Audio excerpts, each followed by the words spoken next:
बिस्मिल्लाहिर्रहमानिर्रहीम, अस्सलाम वालेकुम, हेलो एवरीवन। उम्मीद करता हूँ आप सब खैरियत से होंगे। आज जो हमारा टॉपिक है that's about book review. So book review is in simple words is a critical evaluation of a book. It's a creative exercise. यहाँ पे जो क्रिटिकल जो है क्रिटिसिज्म। अब क्रिटिसिज्म हम किसे कहते हैं कि जब हम किसी को नेगेटिव कमेंट्स करते हैं तो it comes in criticism. But criticism का ये मतलब नहीं। क्रिटिसिज्म अगर आप किसी को पॉजिटिव कमेंट्स भी करते हो, पॉजिटिव कमेंट्स किसी वर्क पे देते हो या नेगेटिव कमेंट्स देते हो, ये सब क्रिटिसिज्म में आता है। मींस किसी की अच्छाई और की बुराई बताना, दैट इज़ क्रिटिसिज्म। सो जब भी आप कोई बुक पढ़ते हो उसकी जो आप क्रिटिकल एवेल्यूशन करते हो तो ये क्या है, ये बुक रिव्यू है। अब वो क्रिटिकल एवेल्यूशन आप पॉजिटिव वे में भी कर सकते हो और नेगेटिव वे में भी कर सकते हो। No rigid rules for writing a book review. कोई रूल्स नहीं है बुक रिव्यू करने के, means writing a book review. लेकिन एक स्टैंडर्ड फॉर्मेट है। वो कौन सा है कि simple report, a personal opinion and experts literary piece. Literary का मतलब ये है कि मतलब राइटिंग स्टाइल को हम क्या कहते हैं, लिटरेरी। रिव्यूवर किसे कहेंगे? Any well informed person with an interest in books. एक ऐसा शख्स जो बुक्स पढ़ने में इंटरेस्टेड हो, गुड राइटिंग स्किल, जिसके गुड राइटिंग स्किल्स हो, and expertise in a subject can become a good reviewer.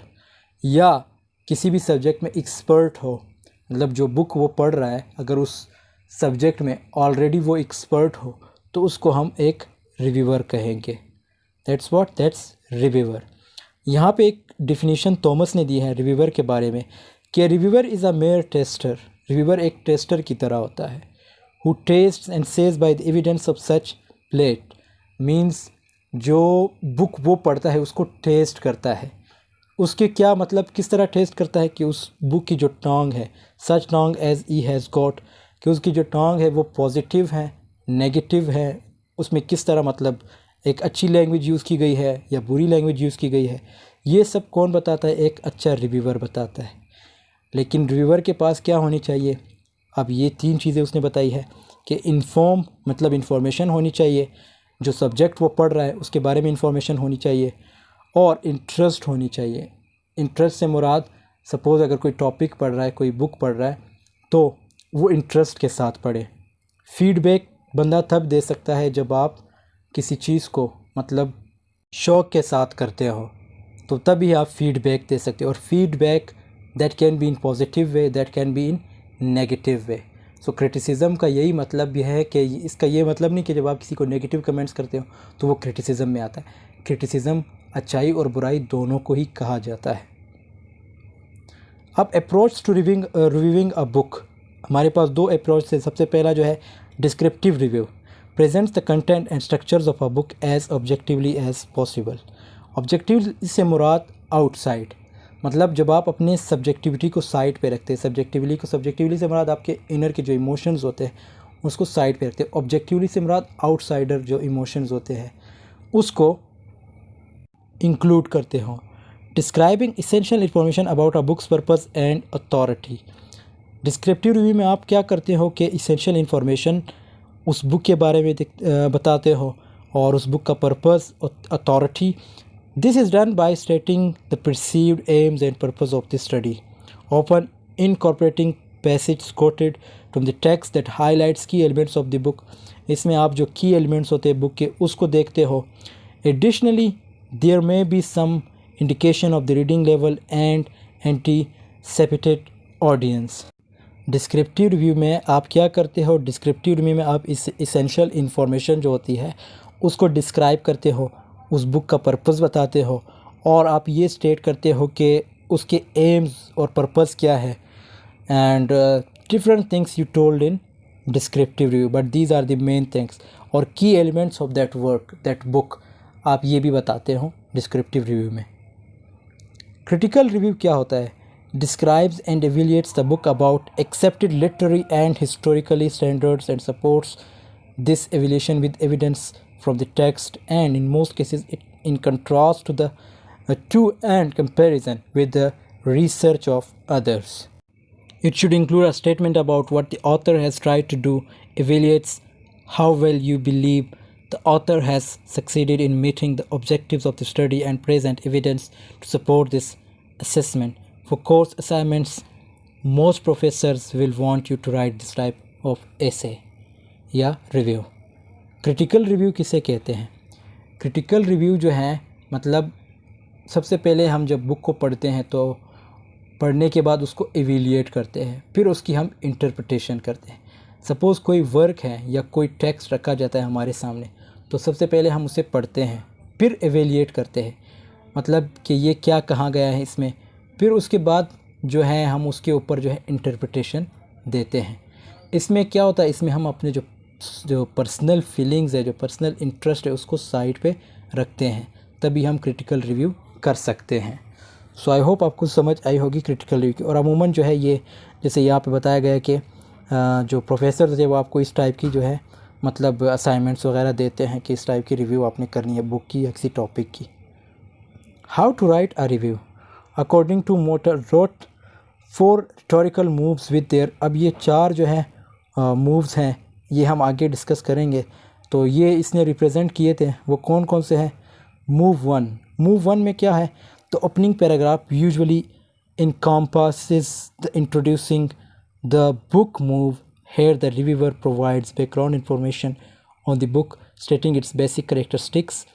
अब यहाँ पे क्या होता है, मूव 1 में क्या होता है, जब आप पैराग्राफ को रीड आउट करते हो, वो बुक को रीड आउट करते हो, तो आप सबसे पहले इंट्रोडक्शन देते हो, फिर उसके बाद क्या करते हो, बैकग्राउंड इन्फॉर्मेशन देते हो उस राइटर के बारे में, उस बुक के बारे में।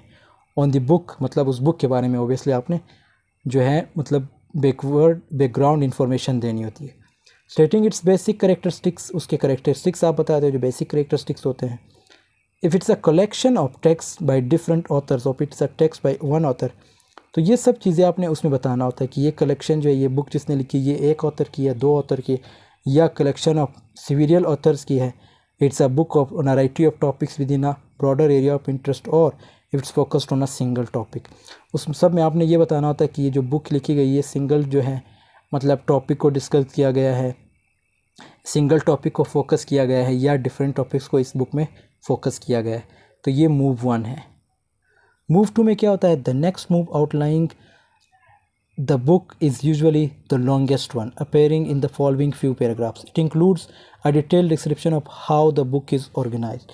इसमें आप डिटेल एक्सप्लेनेशन देते हो, example in parts, chapter, sections, ETC, कि जो बुक है वो किस तरह डिवाइड की गई है, पार्ट्स में डिवाइड की गई, चैप्टर्स में डिवाइड की गई, सेक्शन में डिवाइड की गई, और what topics are treated in each chapter, और कौन से टॉपिक्स को ज़्यादा फोकस किया गया है किसी भी चैप्टर में या किसी भी पैराग्राफ में, and what kind of additional information such as graphs, pictures and tables are included in the book. और किस टाइप की मतलब आप एक डिटेल एक्सप्लेनेशन देते हो, डिटेल डिस्क्रिप्शन देते हो इस मूव में। With move 2 has a descriptive quality. अगर move 2 की descriptive quality है, the following move 3 is evaluative. The second longest move highlighting parts of the book conveys focused evaluation. Example, the critique of the book properly said. Here the reviewer concentrates on specific features, giving a positive or negative comment with varying. इसमें क्या होता है move 3 में कि जो साफ बताया गया, जो क्रिटिक होगा, मतलब जैसे हम सपोज अगर रीड आउट करेंगे तो हमारे जो कमेंट्स होंगे या तो वो पॉजिटिव होंगे या नेगेटिव होंगे, with varying degrees of hedging from definitive to very mild criticism और प्रेज। यही बात कर रहा है क्रिटिसिज्म का, ये मतलब नहीं कि आप जस्ट जो नेगेटिविटी है उसको हम क्रिटिसिज्म कहते हैं, या तो आप प्रेज करोगे या तो आप उसको क्रिटिसाइज़ करोगे उसके वर्क को। और मूव 4 में क्या बताया गया है, the lake of this typical in 5 of the BRS में B explained like means book reviews. PRS का मतलब है book reviews may be explained by the fact that the closing move 4 also provides evaluation and is present in every text where move 3 is missing. Therefore all reviews have at least one kind of evaluation realized by move 3 or by move 4, or most frequently by both. In chemistry this move is shorter and involves favor subject comments and तो ये आप लोग पढ़ लीजिएगा book 4 के बारे में कि बुक 4 में सिंपल ये बताया गया है, मतलब ये जो पैराग्राफ ले रहा है ये आप लोग पढ़ लीजिएगा, मैं आपको सिंपल से बताया कि बुक 4 में क्या बताया गया। मूव 3 और मूव 4 में इतना डिफरेंस नहीं है। मूव 3 में भी आप एवेलिएट करते हो। मूव 3 में क्या होता है कि आपने ये बताना होता है कि जो राइटर ने जो लिखा है, जो आप बुक रिव्यू करते हो, या तो आप उसको प्रेज़ करते हो या आप उसको जो है मतलब क्रिटिसाइज़ करते हो। Means it can be in the form of positive और नेगेटिव। लेकिन बुक 4 जो मूव 4 है उसमें क्या होता है, उसमें आपने ये देखना होता है कि जो मूव 3 है उसमें क्या क्या मिसिंग थी, वो सब आप कुछ नहीं, वो सब कुछ आपने किस में बताना होता है, मूव 4 में होता है। मींस यहाँ पे भी एवल्यूशन आपने करनी होती है। So this was all about today's. I hope this video has been helpful for you. Thanks for watching. मिलते हैं नेक्स्ट वीडियो में, तब तक के लिए अल्लाह हाफिज़। Take care of you.